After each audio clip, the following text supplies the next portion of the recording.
thank you to all the panelists for joining what I'm really looking forward to what will be an exciting session this morning, 2 sessions this morning.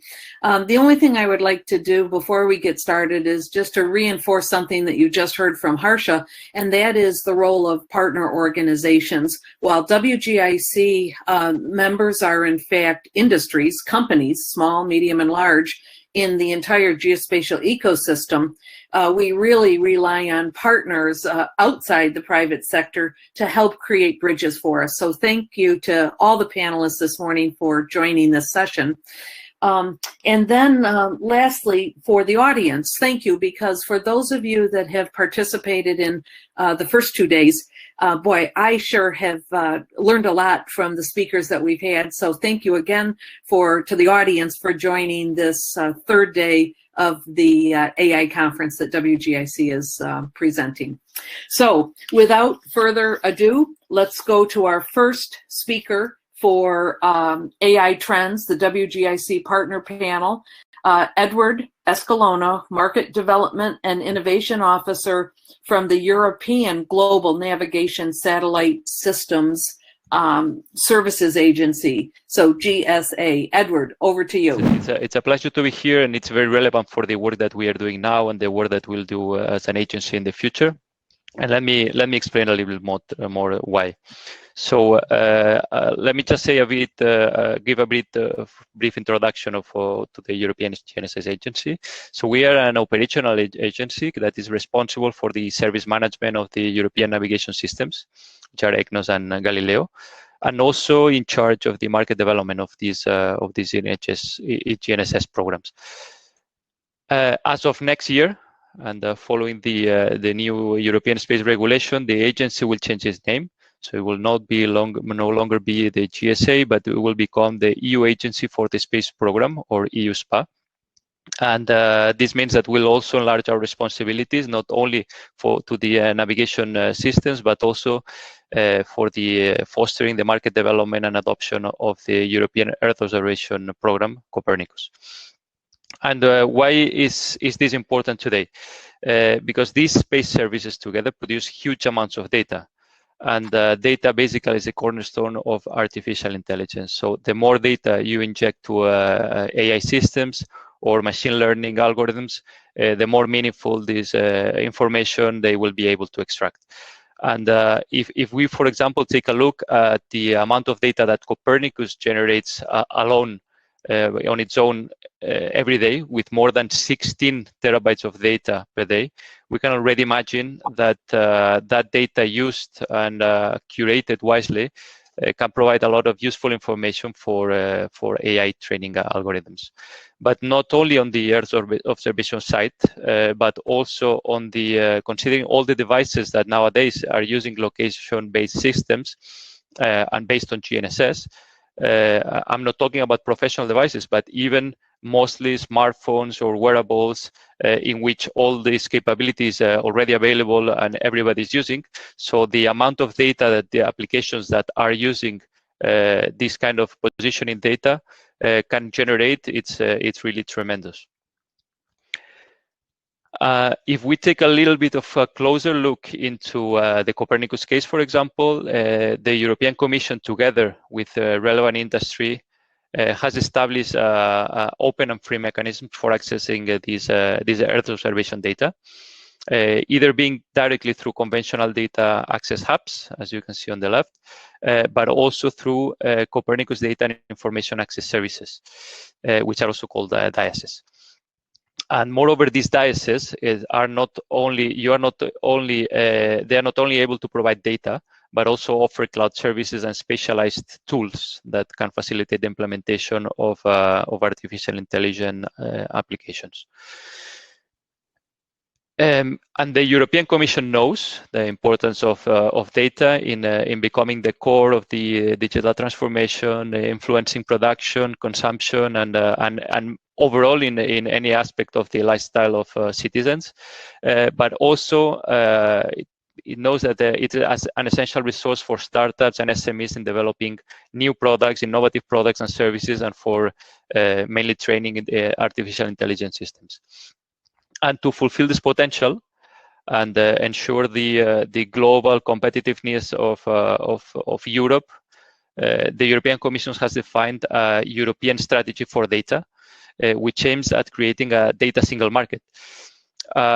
Although it's still under definition, and this strategy, it's let's say, an evolving strategy, what is clear is that it will include the creation of sectorial data spaces, such as health, agriculture, finance, energy, and others, where the vertical industries will be able to benefit from all these data. And last but not least, there is also an initiative called the Destination Earth Initiative, in which European Commission intends to create digital twins of the Earth and all its regions to provide with artificial intelligence tools to be able to perform simulations of the Earth's natural systems and how it would perform under different circumstances. And now, just let me quickly go through some examples of innovative solutions and applications that have been created using space data and artificial intelligence technologies, thanks to some of the funding tools that the European Commission provides. So this one, for example, is a Horizon 2020 project called Extreme Earth. And this one uses Copernicus data and deep learning techniques to allow the easy development of applications with minimal knowledge of Earth observation and how to access it. So very easy interface in order to be able to use the data and access the data. This project focuses mainly in two use cases, which is the sustainability of polar regions and also for food security. Another example is this 23.ai, which is a forest health monitoring solution that uses a combination of Planet and Copernicus data and will enable daily high accuracy updates and extraction of complex patterns from forests. And so the basic objective, the main objective of this solution is to support forest industry companies, NGOs, and even governments to improve decision making with timely and accurate insights of natural resources. This is very recent. Actually, this one is a brand new winner of the Galileo Masters competition that was announced yesterday, and this one proposes a sweeping autonomous robot for trash removal on grass or gravel surfaces, and it's using artificial neural network architecture. That it's trained with several historical images in order to track and distinguish trash from other regular objects like leaves, dirt, or insects. And of course, it's using Galileo for tracking the positioning. And finally, just another quick example on how to use GNSS data and machine learning, in this case, for mitigating GNSS vulnerabilities such as jamming or spoofing, which can be also very, very useful. But I'm sure you got, after all these examples, you got the overall picture and the enormous potential that space data has for artificial intelligence. So as a final takeaway, this is my final slide. We are, of course, as an agency, we're fully aware of the potential and capabilities of artificial intelligence, machine learning techniques, but we also acknowledge that the adoption of these technologies is not so straightforward. So first, it requires raising awareness of these capabilities that AI and the space data provide. Then also requires capacity building, meaning that we need people that is training big data, AI, machine learning, and this capacity currently is quite scarce. Despite we know that it's growing, but it's mainly only partly available in the younger generations. It's new courses and so on. But we need to reinforce this training and capacity building for these technologies. Also from our side, from our part, one thing that we do and we will continue doing, and we think it's important here, is the collaboration and cooperation with the industry. This is crucial, and in our case, we know we have to support and accompany the geospatial industry towards this shift in paradigm using artificial intelligence technologies. And finally, from our side, this is one of the tools we use is innovation support. mainly to encourage innovative ideas, allowing entrepreneurs, new companies to create ideas, companies, and use these data and technologies in an innovative way that at the end is for the benefit of the society. So this was my presentation. Great to be here. Thanks for the opportunity and to be with this distinguished panel, and nice to see you all virtually again. Obviously, over the last couple of days, there's been a lot of discussion around AI and machine learning. And I guess one of the key questions everyone asks, and I'm speaking on behalf of the United Nations, and in particular, the United Nations as the Secretariat for the United Nations Committee of Experts on Global Geospatial Information Management, or UN-GGIM. It's an intergovernmental committee that was established in the United Nations in 2011, for those that aren't aware, that basically looks and addresses around the world issues around geospatial information and everything that pertains to that. So our website can provide detail. Today, a little bit about, I guess, this disruptive technology and AI and machine learning. And as you could imagine, we and the UN are not about technology and tools and capabilities. It's more about the policy and the mechanisms to build capability and capacity in countries.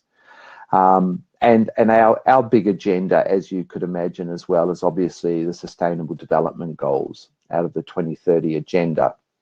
And I just wanted to start very briefly with the annual SDG report and the one for 2019. And I guess a key element that we've learned over the past years, as we all know, is that to make progress, technology and innovation is a key component to that. And one of the elements of the 2030 Agenda is this need to better use data to harness science, technology, and innovation, and look at how we leverage digital transformation. So in the UN, we think about all these things like the cloud, Internet of Things, big data, AI, around digital transformation.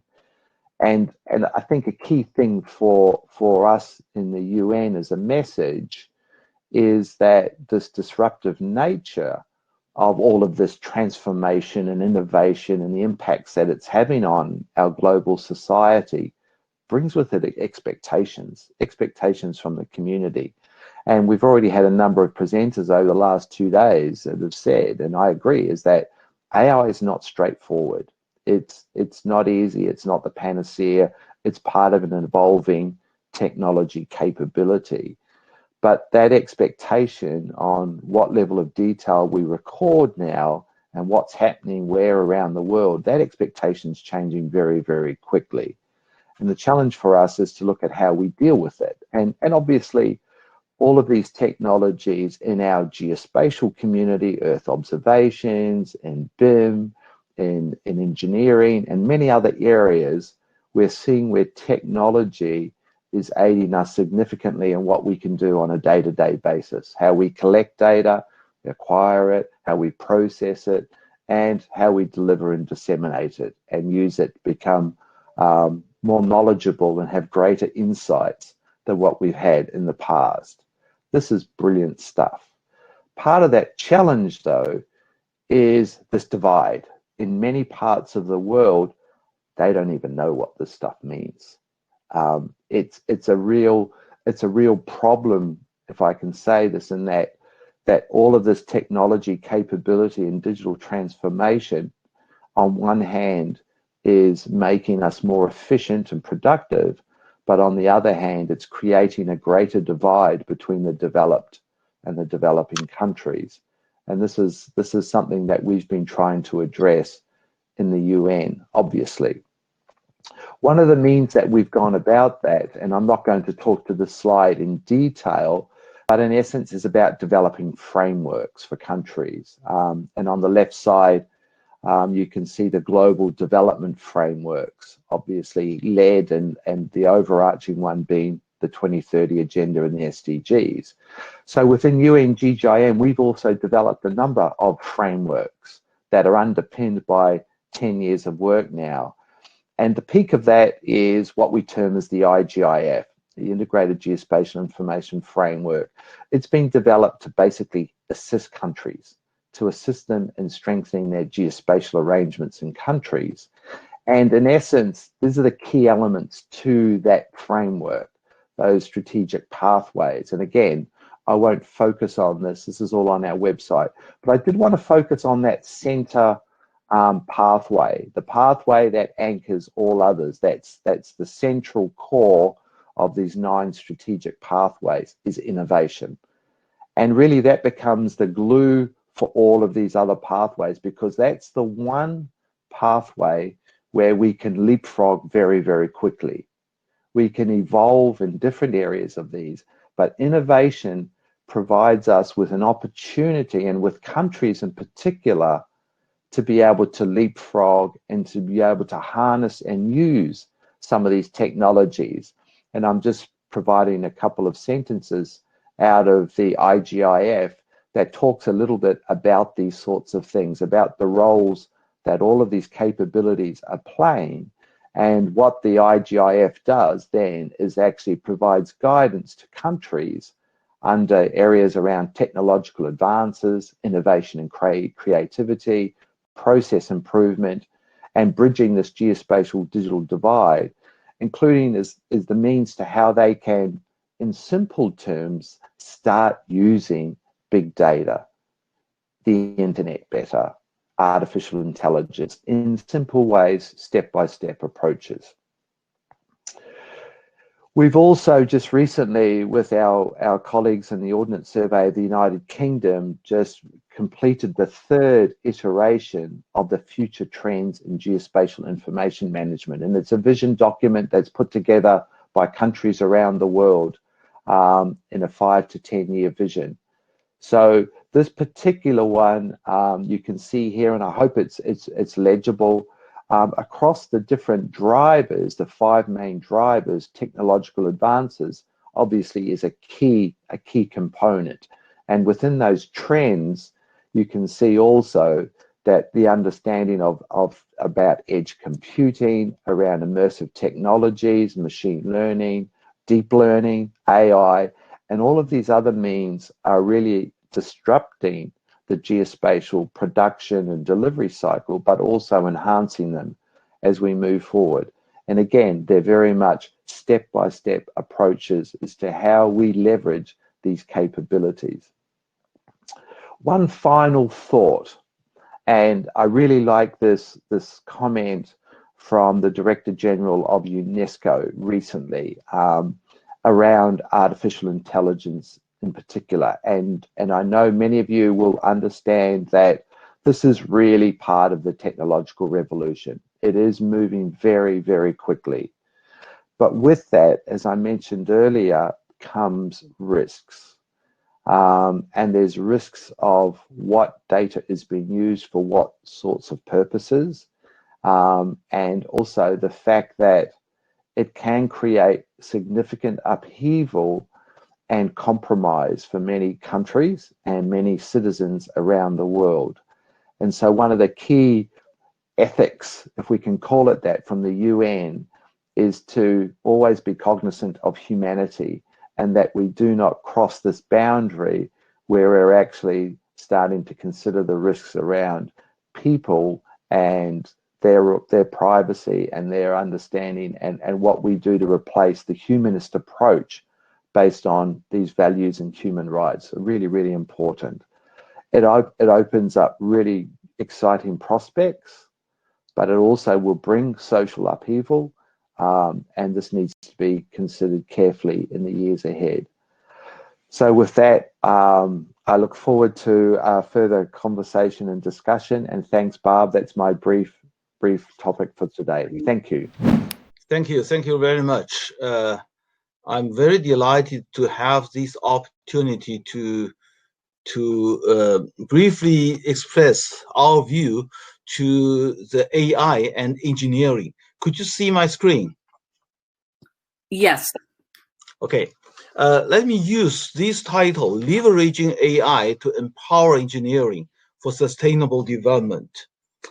What is engineering? Engineering is about problem solving. The foremost problem today the whole world faces is to sustain the human being on a healthy Earth. To this end, the United Nations has adopted a blueprint for sustainable development with its 17 goals. To implement these goals, engineering solutions are needed. Just as pointed out by Secretary General Guterres in his congratulation letter to the 50 years anniversary of WFEO, he said, "We strive to achieve the 17 Sustainable Development Goals, the world's blueprint for building a future of peace and prosperity for all on a healthy planet. Every one of the goals requires solutions rooted in science, technology, and engineering." WFEO, consisting of over 100 national members and also regional members, is the largest engineering family of the world. This federation commits to engineering a sustainable future for all by delivering the 17 Sustainable Development Goals. To solve problems, engineers create and use tools, from very simple stone tools to iron wires, to lever and to pulley, and to every kinds of engineering machines. These tools are invented by engineers in the past thousands, even tens of thousands of years. But all these tools are used to expand the physical power of human.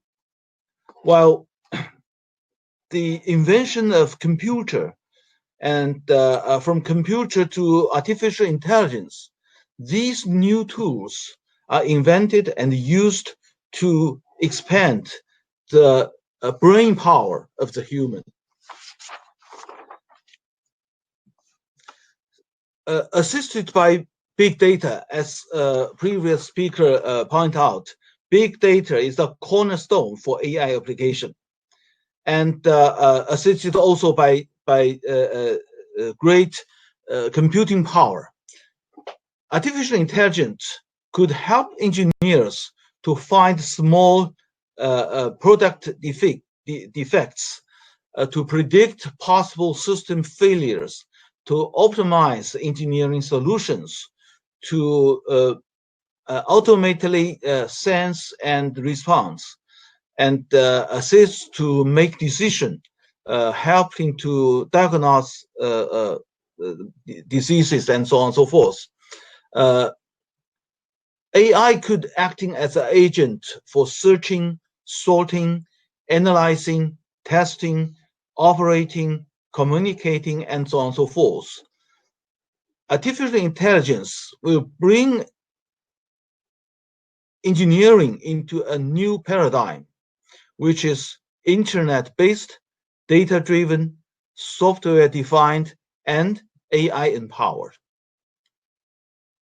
The trends of AI in engineering, generally speaking, AI as general technology is penetrating, empowering, and transforming all engineering fields. Especially speaking, the key of AI application is to professionally adopt AI in concrete application scenarios, to customize of AI for or machine learning for specific applications, such as for geospatial engineering applications. Geospatial industry is a field of rich data, and therefore geospatial industry is a very promising application field of artificial intelligence because of the reach of data. But to embrace artificial intelligence, we need certain capability. So here we identify the unpreparedness of engineering to embrace AI is following. First, lack of basic knowledge and capability. That means the lack of proper training for AI capability. Second, lack of norms and standards. That's also very important to ensure AI is safeguard the people's privacy, the company's security, even national security. Third, lack of tests and certification tools. Fourth, lack of data and infrastructure. I mean, the data is not accessible for everyone today and in every parts of the world.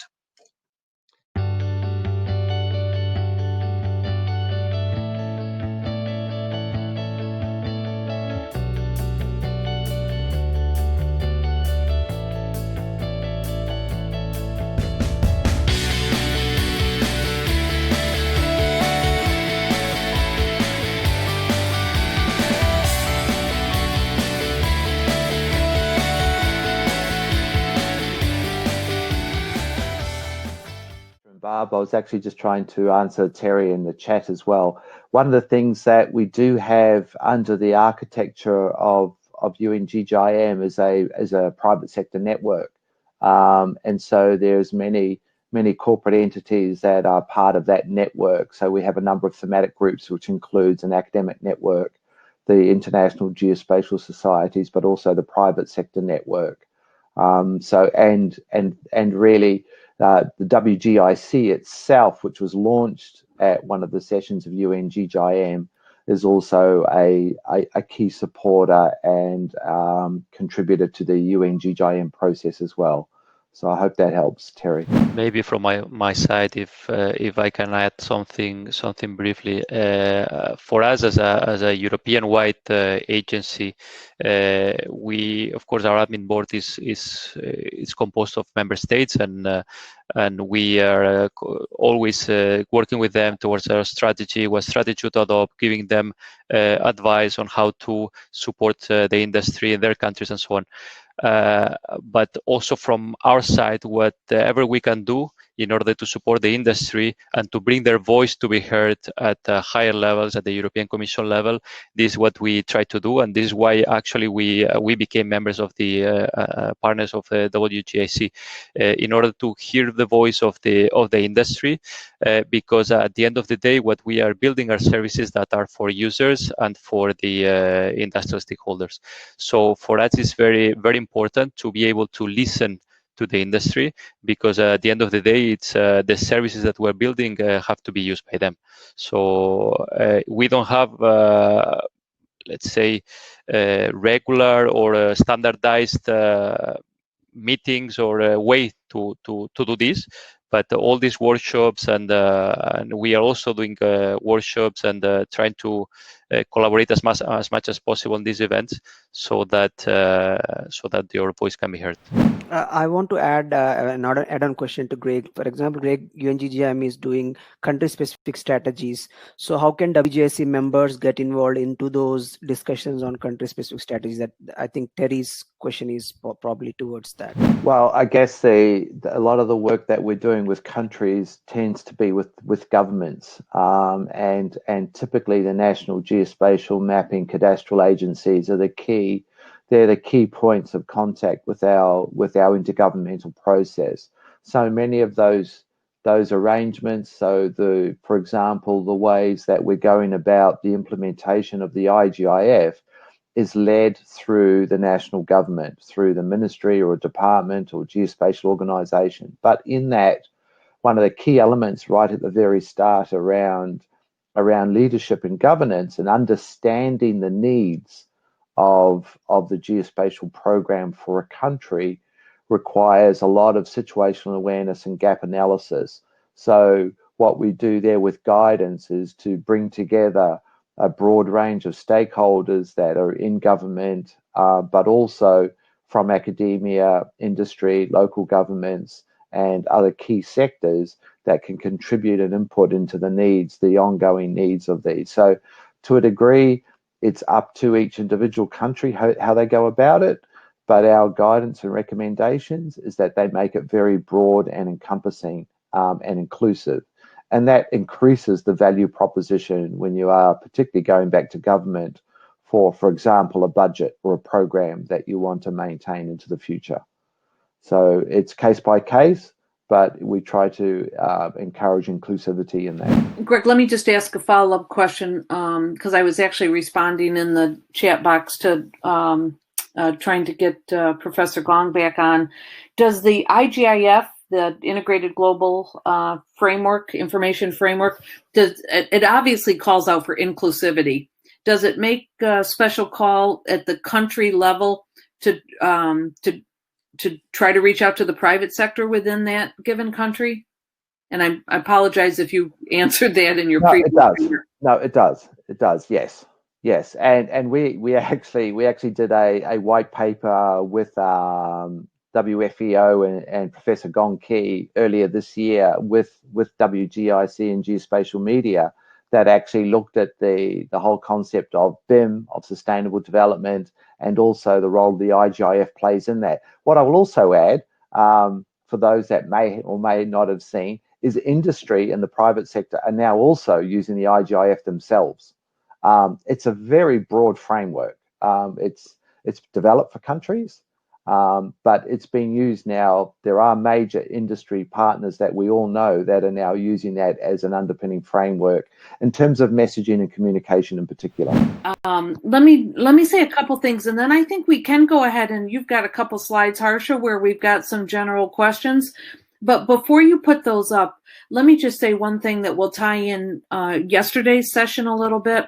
I don't know if you were online, but Gareth Bothers from Scient said, AI it's really new, it's really exciting, and it can be really disappointing.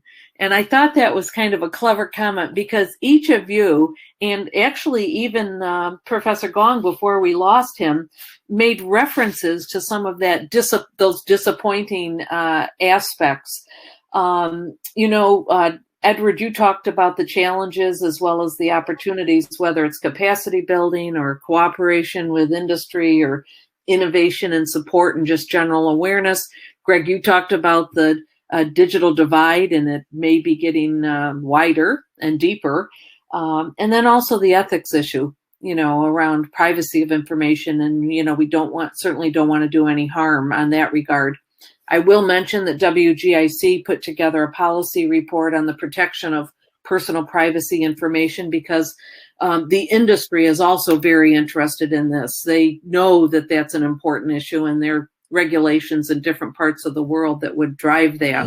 Any other comments that you would like to say overall about challenges or opportunities, the role for partnerships to address these issues?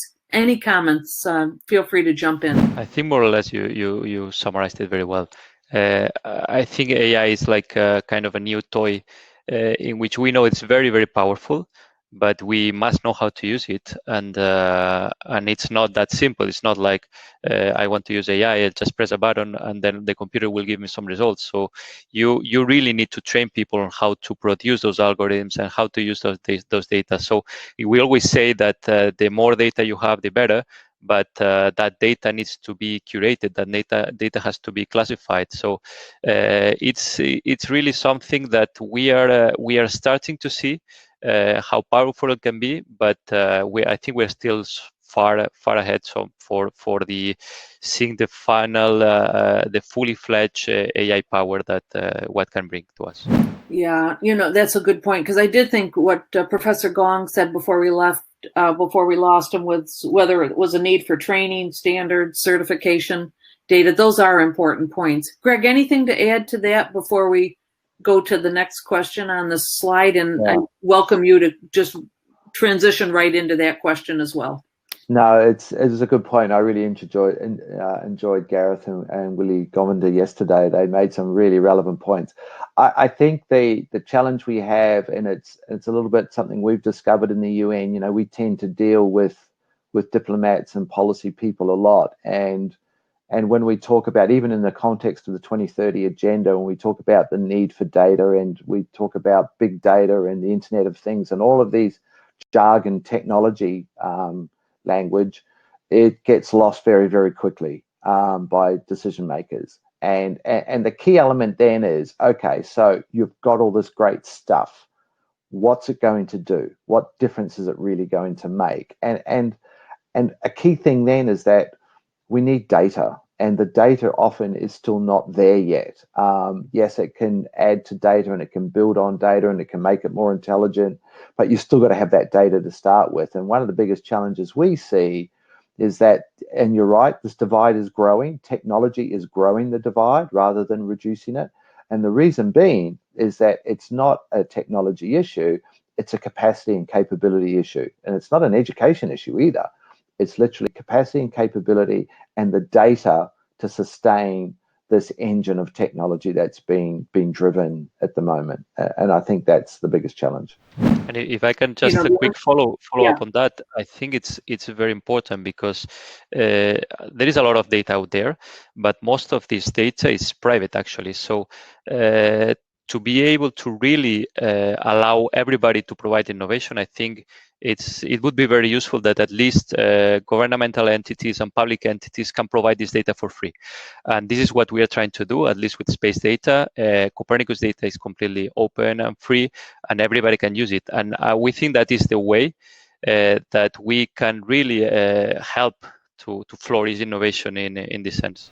Yeah, I think that's a really good point because there is a lot of data out there, but access to that data is a challenge. And your point about the efforts that Europe has taken with Copernicus or United States with Landsat data are absolutely essential. You know, citizens have largely paid for those satellites to be built, launched, and the data ought to just be a continuation of that payment that the citizens or taxpayers have already made. How is AI impacting your stakeholders and your industry? Any additional thoughts that haven't come up in your remarks about that point? For us, only to mention that we are, of course, as providers of until now navigation services and in the future also for Copernicus, we see that AI is appearing more and more in stakeholders. Even our stakeholders are all the whole value chain, that is even from producing receivers or equipment, satellite equipment, till the final users that are finally at the end using the devices and the data. But we see that the use of that data and the creation of algorithms and tools for artificial intelligence and machine learning, the last 2-3 years are really emerging, and we see a trend that this is the way that the industry is going as well. Yeah, I agree. And Edward, you just hit the nail on the head there, is that the trend is that we're learning more, and it's about that learning, that deeper learning and understanding. I think that will evolve, and as that does, even in just things like just mapping and those sorts of capabilities, there's a lot of learning and feature extraction, all these sorts of things that are growing the pie for sure. Good, thanks. You guys, we're coming up on the quarter of the hour mark where we need to transition to the other panel, but let me kind of build these last two questions into one. If you had an ask of either WGIC and our members, or maybe industry at large, that could help you do your job better, what might that be? Greg, take this one. Okay, it's an age-old problem, and our biggest ask today, as it has been, I think, and Barb and Edward, you'd probably be able to agree with this, is that over the last 20 years, it's understanding of what we do. It's communication and understanding of what the value proposition of what we do is. We're so good at talking with ourselves, and it's just so hard when you try and have this elevator pitch to key stakeholders and diplomats we find it incredibly frustrating. Just thinking about geospatial or Earth observations is difficult enough. Start talking about geodesy or a reference frame or this sort of, it gets, or maritime data. It gets really, legal and policy data, it gets really complex. I think that's our biggest ask. As always. Edward, anything from your perspective? I will agree. I will agree on that. It's always difficult to satisfy everybody, at least from our point of view, and to be able to put those views together, so to make everybody happy. We have our own experiences with our services and with the industry, how to compare our services and so on. So. The good thing is that we keep talking and we exchange, and that we're always open to listen and to adapt on the services. So the more information we get and the better the communication, I think that's essential. Listen, to the audience, we'll certainly apologize that that Professor Gong had technical issues, so that you didn't hear the tail end of his presentation. Edward and Greg, thank you very much for your time today and for joining over the last couple of days too.